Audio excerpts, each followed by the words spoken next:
Oi, bom dia. Bom dia, peraí que eu vou ver a minha câmera.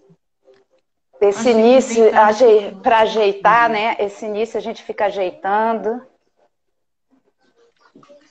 Achei que deitado o celular ficava. Não fica, Não, né? não fica não. Eu já tentei também. Ele tem que ficar em pé. Então, peraí. Posicionar ele aqui de uma maneira que ele não caia. Pronto, acho que assim vai. Bom dia. Pronto. Dia de sol, domingo. O que a quarentena não faz, né? Incrível. Hoje fazem 4 meses que a gente entrou em guerra sem sangue. Estamos em quarentena. Então, um assunto bem pertinente, né? Sobre emoção, o que essa emoção faz no nosso corpo. Né? Então, domingo, Você está dia... me ouvindo bem? Você não quer que eu coloque no fone? É para você falar um pouquinho mais alto? Eu estou te escutando, mas eu não estou escutando tão alto assim. Ah, já aumentei aqui o volume do meu. Aí você vê se tá legal aí para você. Se... Eu vou falar de fone, porque nesse momento eu fico surda. Eu fico meio surda. Peraí, deixa eu ver. Mas é que o fone, ele encaixa embaixo, né? Aí você fica à vontade, né? Eu preciso do fone. Pronto. Deixa eu ver. Tá me ouvindo? Tô, perfeito. Então, domingo, 19 de julho de 2020, 11 horas da manhã. Estamos iniciando mais um bate-papo, esse é o quinto. E a quarentena, eu estava avaliando, a quarentena trouxe bastante coisas diferentes, né? Coisa que eu não iria fazer se não tivesse havido a quarentena. E muitas superações também dentro desses 4 meses, assim, superação até que rápida, né? Para 4 meses, coisas que a gente levaria mais tempo. E então, convidei a professora Helena Moraes. Ela é professora de educação física e pesquisadora no laboratório de neurociência do exercício na UFRJ e também professora no IBMR. Né? E esse tema é o tema de estudo dela sobre emoção e exercício, emoção e movimento, e achei bem pertinente nessa época que estamos vivendo, bem estressantes, né? E onde a gente diminuiu muito a prática de atividade física, a demanda diária diminuiu, quase que zerou, né? Algumas pessoas continuaram se exercitando em casa, mas na prática não é a mesma coisa. Porém, melhor fazer alguma coisa em casa do que não fazer, mas o nosso corpo está se ressentindo disso, né? Pela falta do condicionamento, a perda do condicionamento, e juntando a isso essa questão do estresse, né? Dessa emoção vamos dizer, mal qualificada, né? Porque o estresse é bom, mas se ficar de forma constante, ele vai afetar a nossa fisiologia. E afetando a nossa fisiologia, ele altera, né? Pode altera tecidos, altera os órgãos, enfim. E os pensamentos podem nos ajudar, né? Junto com essa prática de atividade física. Então, eu vou passar a palavra para a professora Helena. E é uma honra muito grande ter ela aqui conosco. Eu que agradeço, viu? uma das coisas, né, que a gente tem, eu tenho algumas coisas a agradecer à quarentena. No final da quarentena, eu acho que eu vou fazer uma listinha de gratidão, né, de agradecimentos. Sim, E com certeza uma delas é assim, a gente se conheceu melhor, né, na quarentena, né, Rosângela? sim. Sim. Temos um grupo, né, de estudos que nasceu na quarentena. Então, eu fico muito feliz também de estar aqui com você, e de divulgar cada vez mais os trabalhos que a gente faz em laboratório. Eu acho que Sim. essa quarentena é uma forma para fazer isso. Outros professores também que não tinham tanta divulgação dos seus trabalhos, seus artigos, estão começando a fazer isso agora. E a gente vê essa necessidade da gente não ficar só dentro da universidade, que isso acaba sendo muito viciante, e começar a falar tanto para o profissional, que às vezes não tem acesso à pesquisa, quanto para o público final, né? Então, isso é uma Sim. das vantagens, sim, da quarentena. Então, eu agradeço. Toda vez que eu tenho a oportunidade de falar, eu falo e aí eu começo a falar tudo que a gente estuda, que a gente ensina e o que a gente pesquisa também. Isso é muito bom. Traduzir, né, vamos dizer assim, para o público final entender, né? Porque eu percebo que falta esse link, essa comunicação, né, acadêmica, né? Todo o estudo que a gente faz, toda pesquisa, ela acaba não chegando ao público final, né? Às vezes você desenvolve um trabalho todo na prática, com base na ciência, mas como é que vai ser essa comunicação? Eu venho estudando essa comunicação, né? Levar simplicidade, né? Dentro do que se é estudado, dentro daquela linguagem acadêmica, simplificar para o público final.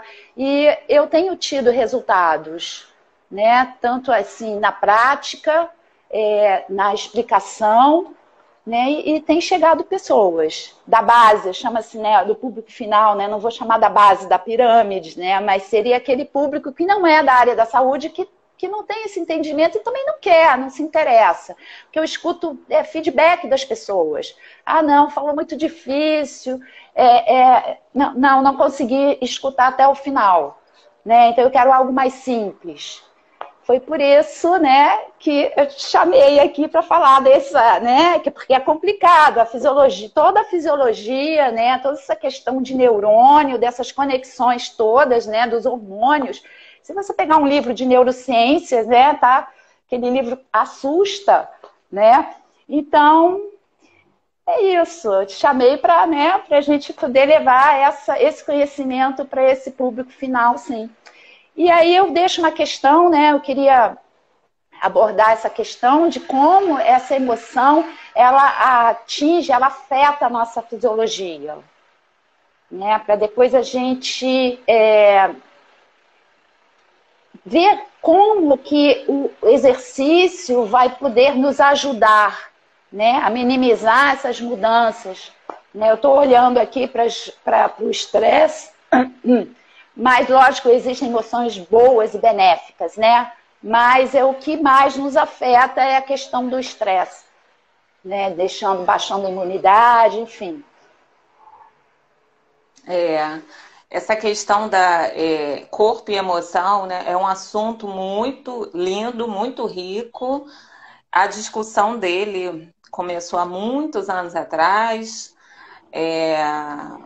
Ainda em 1800, no final de 1890, quer dizer, e discute-se até hoje, né? Como é que o corpo afeta a mente, como é que a mente afeta o corpo, começa no corpo, começa na mente, vai para o corpo, né?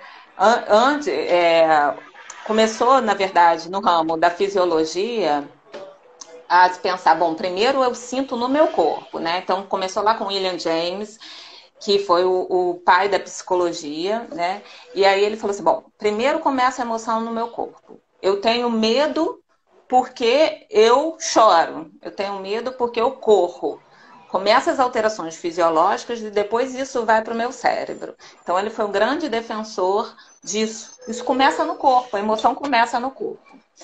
Muito bem, depois disso, né, aí veio mais ou menos 1920, que foi o Cannon, que foi um grande fisiologista que descobriu a homeostase, a definição de homeostase veio dele. E aí ele falou assim, não, primeiro a emoção está no cérebro, depois que a gente sente no corpo. O cérebro é o grande, é quem vai definir a emoção, quem vai falar. E aí o corpo vai ser o final disso. Bom, aí discussões continuaram, né, diante de todo o desenvolvimento da fisiologia. Depois que descobriu-se a nossa área do cérebro, que é o sistema límbico, que é a área da nossa emoção, que foi mais ou menos na década de 50, 1950, e aí, bom, temos uma região no cérebro, ela que vai determinar nossas emoções, medo, as emoções mais básicas.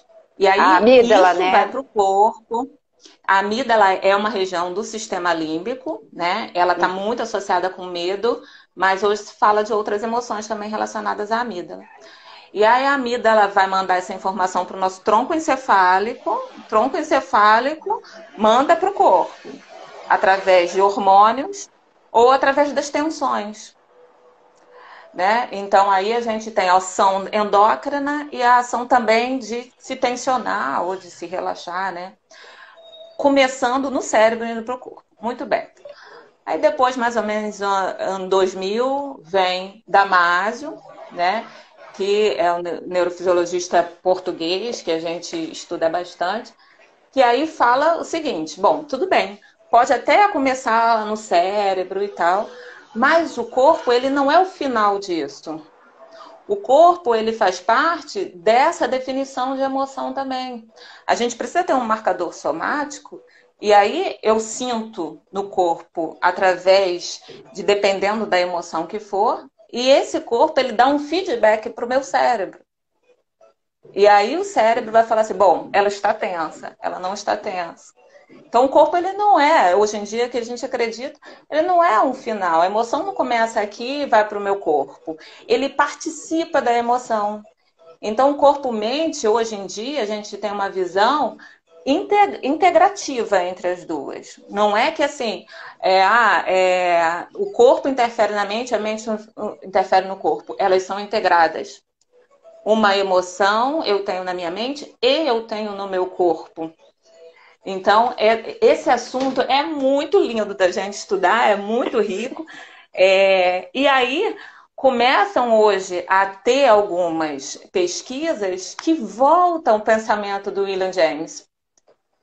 Então bom, se eu tô assim, vamos supor, se eu tô, a gente, né, sabe, bom, eu tô assim, tô super feliz, isso muda aqui meu corpo, mas também algumas intervenções que eu faço aqui embaixo no meu corpo podem interferir na minha mente. Aí se remetem lá ao pensamento do William James. Então o William James continua sendo super citado, né? Imagina, né, que ele começa isso, né, 1890, se eu não me engano, e ele volta a ser citado muito dentro da psicologia, no pensamento jamesiano, que eles chamam, que é onde eu sinto a minha emoção. Minha emoção eu sinto aqui também, deixa eu interferir aqui também. Então vem as terapias, as psicoterapias corporais, que são as intervenções que os psicólogos fazem. Às vezes eles falam assim, não é possível acessar essa pessoa com palavras, porque o psicólogo ele fica lá parado, quem a gente trata das nossas emoções? Psicólogo. Então a gente chega lá com algum medo, com algum trauma, com alguma questão nossa, vai conversar com o psicólogo. Às vezes a gente não consegue colocar isso em palavras, a gente não consegue responder as perguntas. Não é? E aí, essa falta da nossa habilidade de colocar isso em palavras, e aí são onde os psicoterapeutas corporais falam, então deixa eu atingir esse corpo. Depois de atingir o corpo, né? E aí a pessoa consegue liberar para a palavra, para falar, bom, sim, foi isso que eu senti. Foi pelo corpo. Então, eu gosto muito desse assunto, eu trato muito desse assunto quando eu dou aula na educação física e quando eu dou aula na psicologia. Porque, né, como eu sempre falo, na formação do professor de educação física, falta isso. Falta. E né, eu dei aula na educação física há um tempinho atrás, agora eu estou dando aula na psicologia. E aí eu vejo, na formação do psicólogo também falta falar de corpo, falar de hormônio, falar de tensões, falar de relaxamento, né? Mas ao mesmo tempo que falta, é necessário um estudo constante. É necessário um estudo constante nisso, e eu acho que é necessário a gente não se apegar a uma terapia específica. Estudar várias, e aí, né, quem está atendendo algum cliente, paciente, fala, bom, para aquela pessoa eu uso essa terapia, para aquela outra eu vou usar aquela. Uma pessoa falando, na rural eu tive psicologia da educação. Na educação física deve ser, né? Às vezes tem uma ou outra disciplina. Mas, por exemplo, eu dava aula de fisiologia do exercício no fundão. E você não acha o cérebro em nenhum livro do McArdle, que são os livros que a gente usa o McArdle, né? Todo mundo estudou o McArdle. Vai procurar o cérebro no livro do McArdle, você não acha, né? E aí é necessário você estudar fisiologia do corpo integrada com a mente, né? Eu sempre levo isso para a educação física, é um dos objetivos do nosso laboratório de neurociência do exercício, e hoje eu levo a biologia para psicologia no IBMR.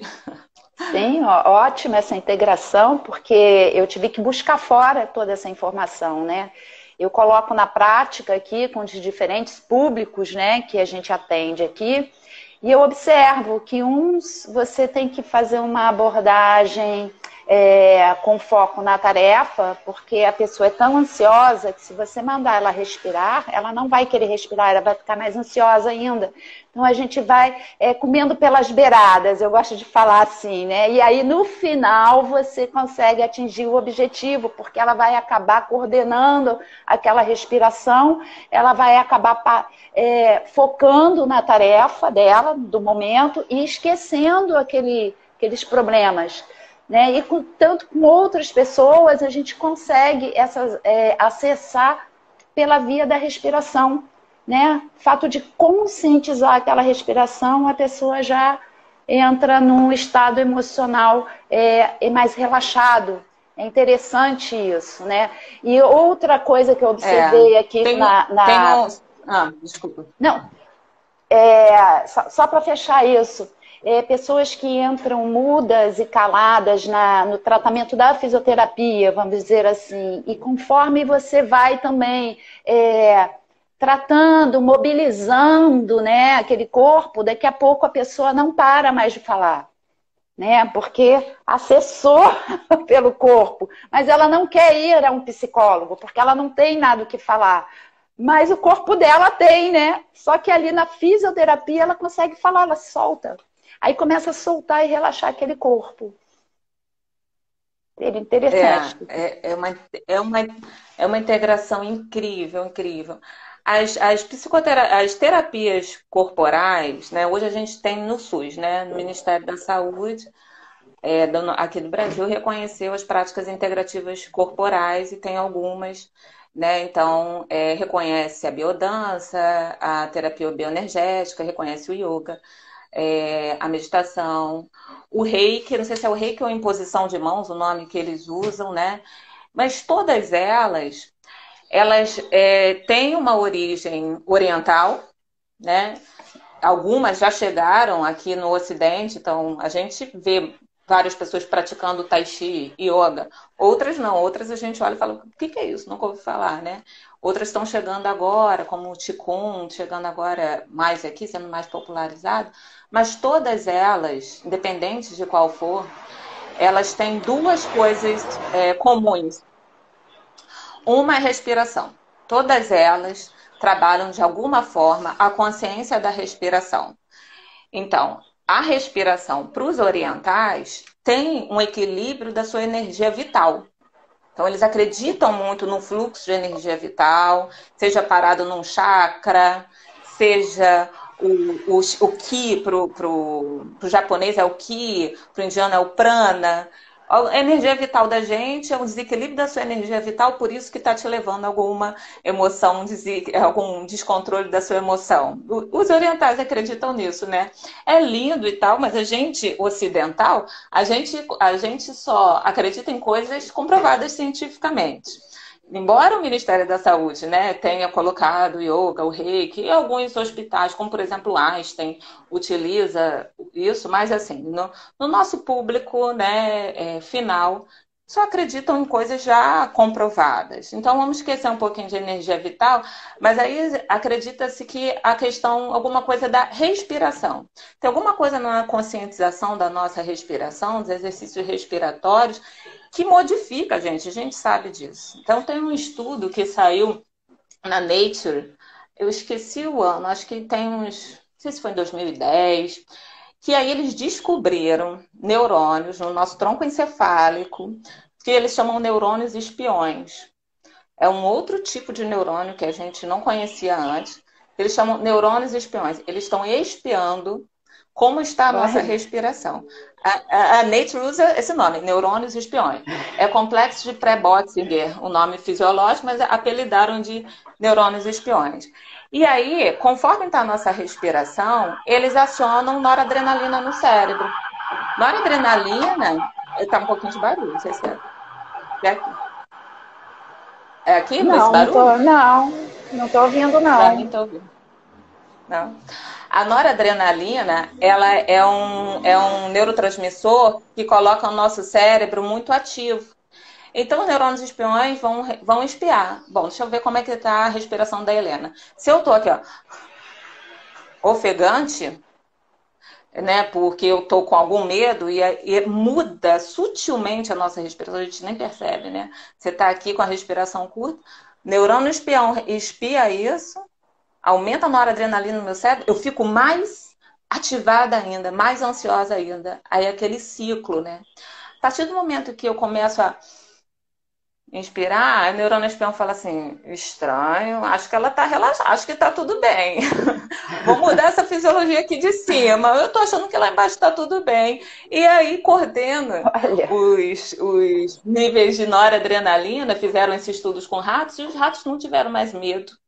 Né, conforme eles fizeram laboratorialmente essa alteração na fisiologia dos neurônios espiões. Mas a gente consegue fazer isso através da respiração. Então, há agora uma explicação, né, que a gente precisa dessa explicação fisiológica, né? Nós ocidentais precisamos. E é muito legal a gente passar isso para o público final, para o seu aluno. Não, para que eu vou ficar respirando? Peraí, deixa eu te explicar aqui rapidinho. Né? Então, que modificar aqui é você falar para o cérebro, tá tudo bem. E ele muda a fisiologia lá. Em vez de você pegar um medicamento e botar aquilo para dentro, que também vai mudar a neurofisiologia, te muda de uma forma natural, que não tem efeito secundário, que não vai te viciar negativamente, né? Então, isso é uma consciência da respiração, todas as terapias corporais, elas trabalham com isso. A outra questão que se trabalha é o mindfulness, né? É a atenção plena. Não tem como a gente fazer algumas intervenções corporais sem o indivíduo estar com a atenção plena nele ali, né? Sem um foco interno. Diversos exercícios que a gente faz em academia, etc. Você não precisa estar tão focada internamente. Na verdade, você precisa, mas habitualmente a gente não tem esse foco, né? Não está fazendo isso de uma forma tão consciente. Não tem como você fazer um tai chi, fazer um tai chi chuan pensando. Não. Uma yoga, você dá até para fazer, daqui a pouco você já está toda torta, né? Essas terapias, elas exigem muita atenção plena. E trabalhar com atenção plena modifica o nosso cérebro também. É falar assim, o que importa é o aqui e agora. É isso que você está falando, essa informação que você está dando para o seu cérebro. Não é o passado, não é o futuro, né? Aquela frase, as frases que Buda já dizia, né? Que o que importa é o momento presente para a nossa saúde mental. A gente faz isso, a gente consegue fazer isso através dessas terapias corporais, né? Sempre está trazendo a pessoa para o momento presente. quando a gente pratica mindfulness, né, sobretudo meditando, mas se você consegue fazer isso, né, trazendo a atenção plena, você modifica áreas do teu cérebro, como a ínsula, por exemplo, que é uma área do cérebro que ela aumenta. As pesquisas viram que ela aumenta de tamanho. Você tem uma ínsula maior conforme você vai praticando aqui agora. Você poderia dizer para a gente... no seu dia a dia... Poderia dizer para a gente o que é a ínsula? Qual a função dela? Uhum. Posso. Alguém perguntou ali se o yoga é um tipo de mindfulness. Sim, a gente... Tem um barulho. Eu não sei. Aqui não tem barulho. Não sei que barulho é esse, acho que é do meu fone. Todo exercício que você... Mindfulness, a definição é você ter atenção plena sem julgamento. Por outro lado, por um lado você não julga, por outro lado você amplia a mente. Então, tudo que você está fazendo com atenção plena, sem julgar, é mindfulness. Estou olhando o céu. Estou olhando o céu sem julgar. Por que aquela nuvem está aqui? Aquela nuvem podia estar mais para cá, né? Estou olhando o céu, estou contemplando. É uma prática contemplativa. Você pode fazer isso para você também. Estou observando aqui meus pensamentos sem julgar. Estou me observando corporalmente, com atenção plena em mim. Eu posso praticar uma yoga em mindfulness. Eu posso, sem ficar me julgando se eu estou certa ou estou errada. Eu estou plena em mim, realizando aquele exercício. Quando o professor fala, postura da árvore, eu sou uma árvore, virei uma árvore. Meu pé virou raiz, né? Você consegue fazer em mindfulness, mas existem aí os protocolos, né? Que ganhou aqui o Ocidente. Eu acho barulho é carro passando na rua. Parece, né? Mas aqui pode ser, mas pode ser aqui do meu, mas é um carro, né? Mas barulho. Mas a ínsula, eu acho que passou o carro na hora. Qual é a função da ínsula? Porque, né? Você falou da ínsula, mas eu acho que o nosso público, né, que vai escutar depois, não vai entender muito bem qual é a função dela. Né? Você falou que ela se desenvolve e tal, mas o que ela faz? A ínsula é uma região que ela está no córtex, um pouquinho abaixo desse córtex mais externo, mas ela ainda é uma área relacionada, né, no córtex, na parte lateral, e ela recebe todas as nossas informações internas. A ínsula, eu estou aqui na minha postura, como eu estou respirando, a ínsula recebe tudo isso. A ínsula é uma parte do cérebro que está observando como está toda a sua fisiologia. A gente manda todas essas informações fisiológicas para a ínsula. Então, se você está aqui parado, praticando uma meditação, que você começa a se perceber, como está minha coluna, como está minha respiração, como estão minhas tensões. Isso, você está mandando essa informação para a ínsula. É uma área de consciência corporal, digamos assim. Quanto mais consciência corporal você tiver, mais a tua ínsula. Então, descobriram, né, recentemente, e aí meditação é uma prática que te leva muito à consciência corporal, né? Você aumenta a área da ínsula. E aí isso quer dizer assim, eu estou mais consciente de mim. Isso influencia diretamente na minha emoção, porque se eu estou lidando com alguém, por exemplo, se aquela pessoa, aquela situação está me estressando, em vez de eu estar tentando, a minha reação é o que vai determinar. Então, eu percebo como eu estou. Falo assim, nossa, por que eu estou assim? Isso é uma besteira, isso eu consigo resolver, né? Primeiro passo é a consciência, né? O professor Hermógenes dizia, não é o estresse que te causa o problema, é a sua reação a ele. Então, a gente às vezes reage depois que a gente pensa, por que eu reagi daquela maneira, não é? E quanto mais consciência corporal você tiver, menos você vai ter essa reação do estresse. Então, você aciona a ínsula ela é treinada e, consequentemente, no seu dia a dia, você acaba se percebendo mais. E aí a sua relação com a sua emoção, né, as suas emoções ou reações emocionais, ela muda. Isso é lindo, né? Porque é através de uma integração corporal e física que você muda uma neurofisiologia e isso vai mudar o seu comportamento, tendo uma emoção ou outra frente a situações estressantes, ou que te modifica o teu equilíbrio, a tua homeostase, te levando a um estresse. É lindo. E a gente, enquanto professor de educação física, a gente consegue fazer isso, né? Mas Seria um dos nossos papéis, né? Isso a gente não aprende, né, na universidade, né? Infelizmente, né? Porque a gente se forma e já sai trabalhando com as pessoas. E às vezes, né, esse recém-formando, ele já sai querendo dar um exercício, a pessoa não gosta, a pessoa se estressa. Eu já passei por isso, né? Não entendia por quê. O exercício é importante, mas a pessoa não se identificou com aquele exercício, né? Então, quer dizer, a gente tem que ter esse conhecimento, sim, da neurociência, neurofisiologia, né? E numa linguagem acessível também, porque se chegar para a gente lá na universidade, começar a complicar a coisa, como é que a gente vai colocar isso em prática? É complicado também, né? Deveria, eu não sei, tinha que mudar alguma coisa aí nessa nossa formação. Então, eu comecei a. Ainda na minha. Acho que eu estava no quinto período da faculdade. É, por isso que eu até mudei meu TCC lá na faculdade, né? Eu nem ia fazer sobre cérebro nem nada. E aí eu conheci um psiquiatra dentro de uma academia que eu fazia estágio. E o psiquiatra falou assim: você quer começar a dar aula? Eu estava me formando, dar aula para um paciente meu que tem depressão.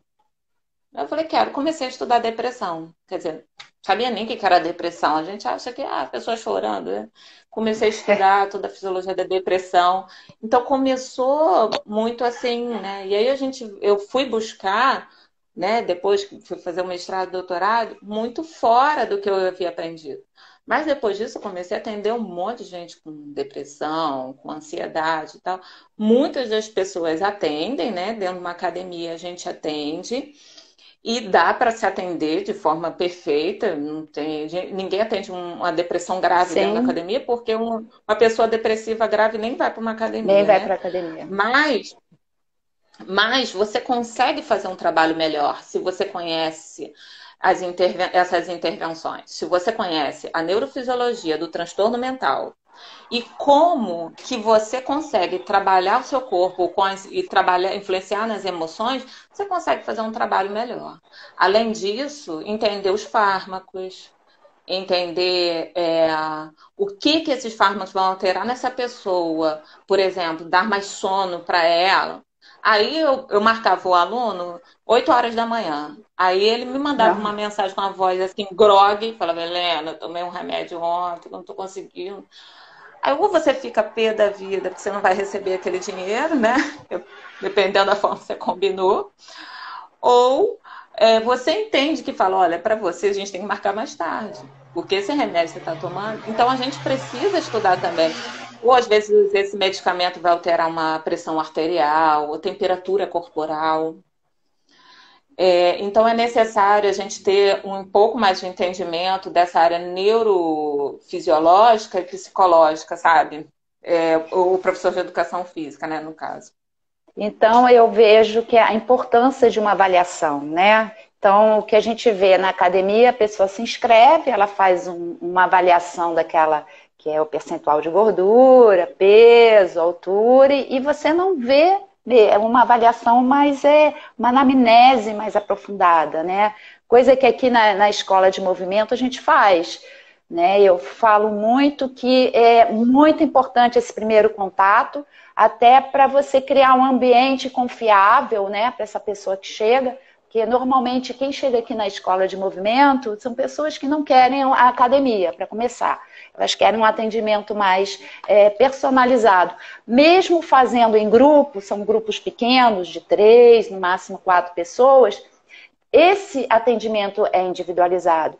E para a gente individualizar é preciso essa avaliação e esse conhecimento dos fármacos, a questão como você vai abordar a pessoa que tem a depressão, ansiosa, essa observação que a gente, ao longo dos anos, em lidar com as pessoas, né? Você vai começando, você fica mais sensível, né? E aí, dali você consegue prescrever a dose certa. Qual é a abordagem que eu vou utilizar? Né? Porque eu tenho pessoas Sim. aqui que nem os olhos elas fecham. Eles não vão fechar os olhos. E se eu chegar para ela e falar, feche os olhos e observe a sua respiração, ela vai embora. Porque ela não quer aquele contato. Né? Então, aí eu já uso outras vias para acalmar aquela pessoa. E você vê que a cada atendimento, ela chega mais relaxada. E aí você tem um resultado muito, assim, a questão de dor e desconforto, você consegue ter um resultado, obter um resultado mais assertivo aí. Mas o marco situacional é muito importante, né? O que eu não vejo nas academias, né? E nem o professor costuma fazer, ele faz muito a avaliação física, movimento só. Né? Se prende muito nesse movimento. Então, essa conversa é muito importante. Eu acho, assim, que, voltando até aquele assunto que a gente estava falando antes, a questão do Ocidente. Eu acho que a gente precisa, né, da forma que a gente é criada, que a gente passa na escola, na universidade, a gente precisa entender por que eu estou fazendo aquilo, né? Por que eu vim para a academia fechar o olho, né? Por que isso é importante? Então, quando a gente leva, isso eu falo sempre para os meus alunos, né, que estão se formando, ou para os formados, quando você tem que levar a informação para o seu público final. Por que é importante a respiração? Por que é importante você fazer essa intervenção em específico? Né? Quando você tem normalmente, até antes da pandemia, né? Apesar que agora tem muita gente trabalhando e muito. Eu acho que o pessoal está trabalhando mais ainda do que antes da pandemia. Mas tinha uma questão de deslocamento, né? Que isso estressava muito a gente, né? Trânsito e tal. E aí vamos supor que você tem algum estresse. Imediatamente você libera ali cortisol, adrenalina, né? E aí você tem uma tensão muscular, porque o seu corpo, estresse para o nosso cérebro, psicológico ou fisiológico, ele não consegue fazer essa distinção. Por exemplo, se você faz uma coisa que eu não gosto, o meu cérebro interpreta como perigo. Perigo.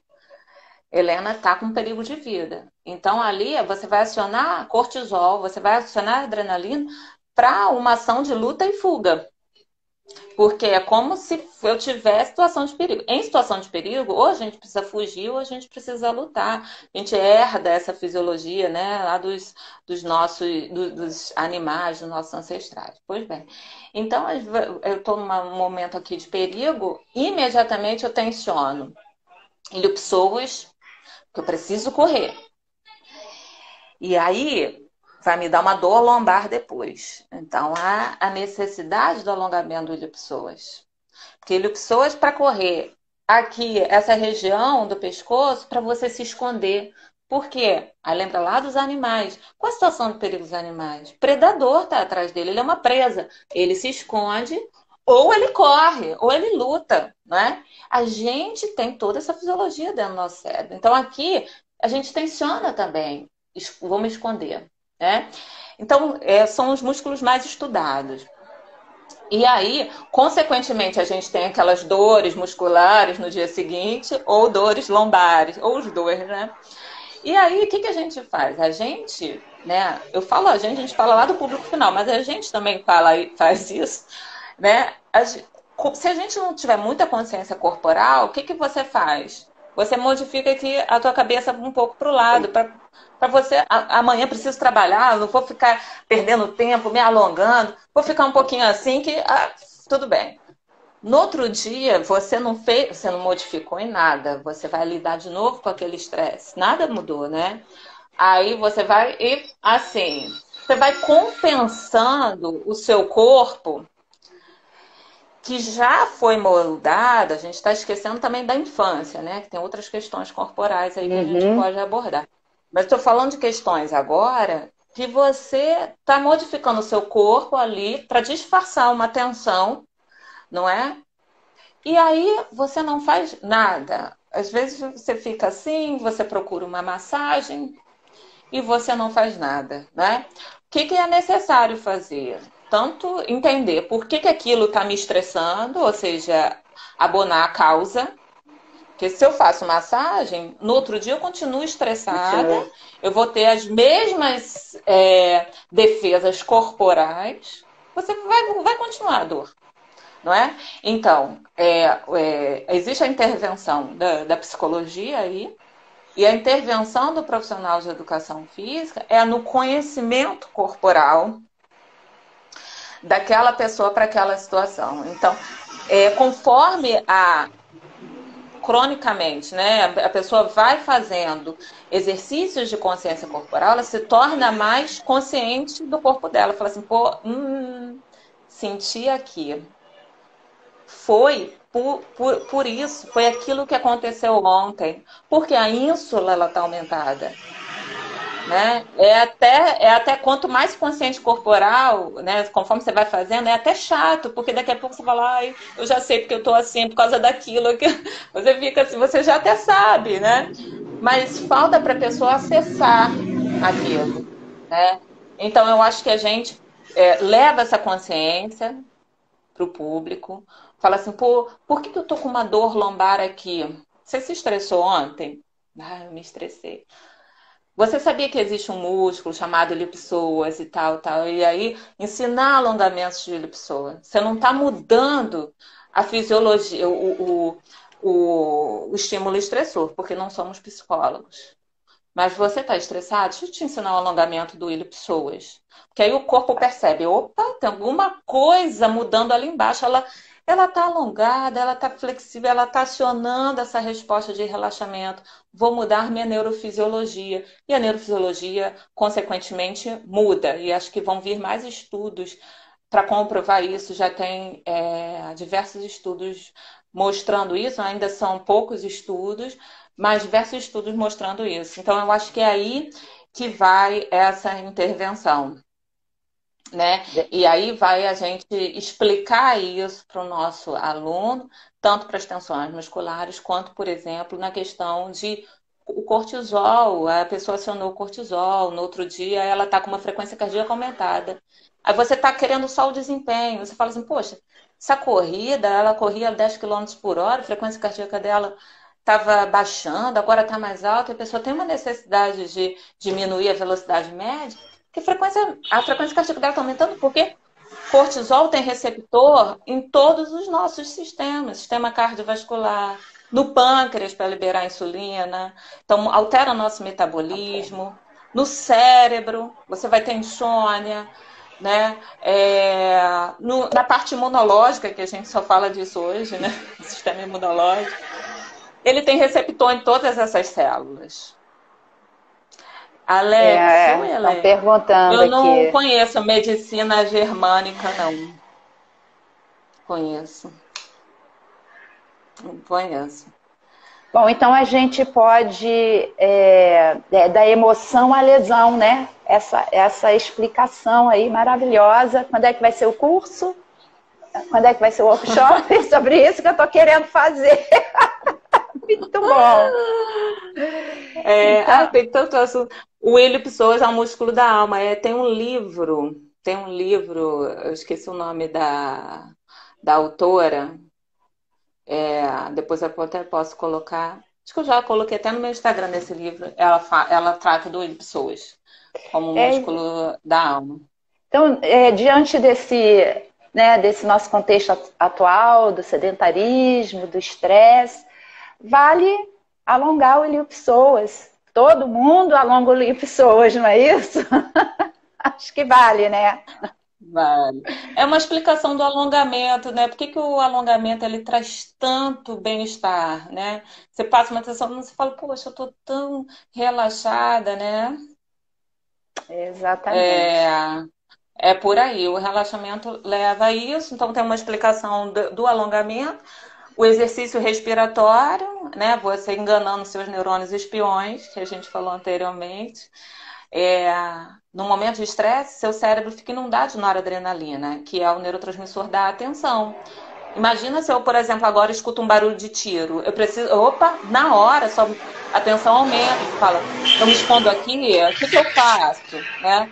Então você tem uma inundação de noradrenalina no teu cérebro. Se você está respirando, fazendo um exercício respiratório mais calmo, noradrenalina baixa. E aí você volta para um nível de atenção mais tranquilo. E Né? consegue.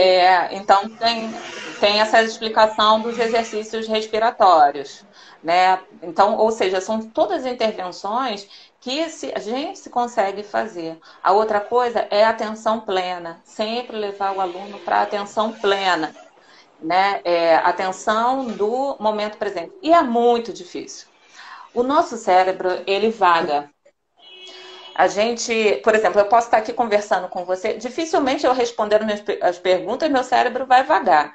Mas se eu estou assistindo uma palestra, um filme, estudando, conversando com uma pessoa, trabalhando, daqui a um pouco o teu cérebro vai para outro lugar. Daqui a pouco o teu cérebro vai para outro lugar. Ele entra num modo automático. Ele faz isso para economizar energia. Isso aí todo cérebro faz. Imagina se você ficasse com atenção plena o tempo inteiro, ia consumir muita energia. Então, a gente faz isso para economizar energia. Então, é benéfico, mas até certo ponto. Hoje, como a gente se envolve com um monte de coisa, tem um cérebro super atarefado e fica preocupado se vai pegar o coronavírus, se não vai pegar, se vai sair, se não vai sair, papapá.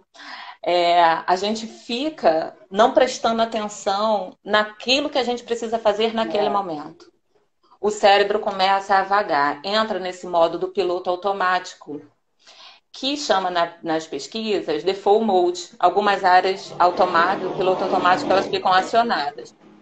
Enquanto outras começam a vagar. Você está ali fazendo aquilo e pensando em outra coisa.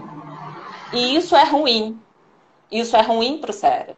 Então, piloto automático, ele tem uma certa medida. Você ficar em piloto automático o tempo inteiro, isso vai te trazer um prejuízo lá na frente.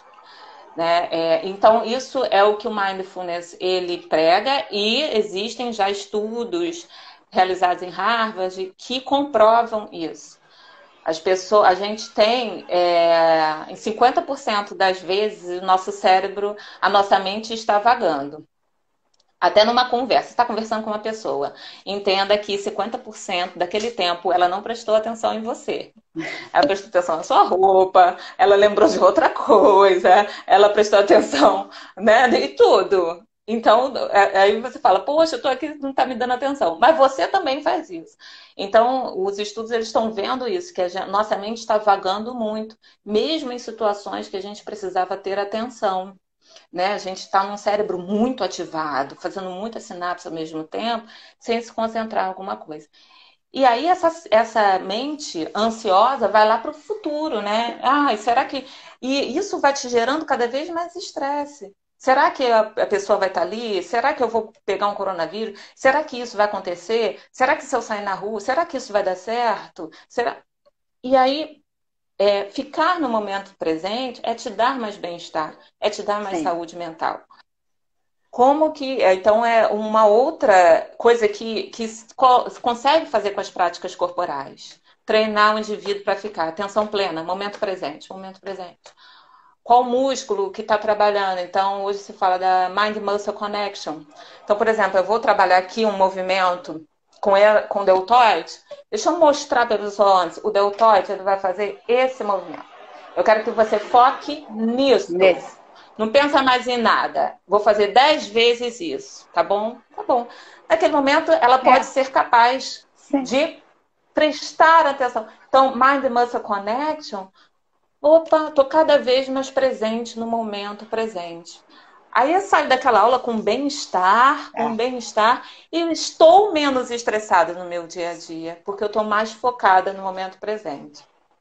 É isso. Então, é uma forma da gente trabalhar o mindfulness no momento presente através dos exercícios, né? Exercícios, sim, sim. Eu coloco muito esse tipo de exercício em prática aqui, também está dando super certo.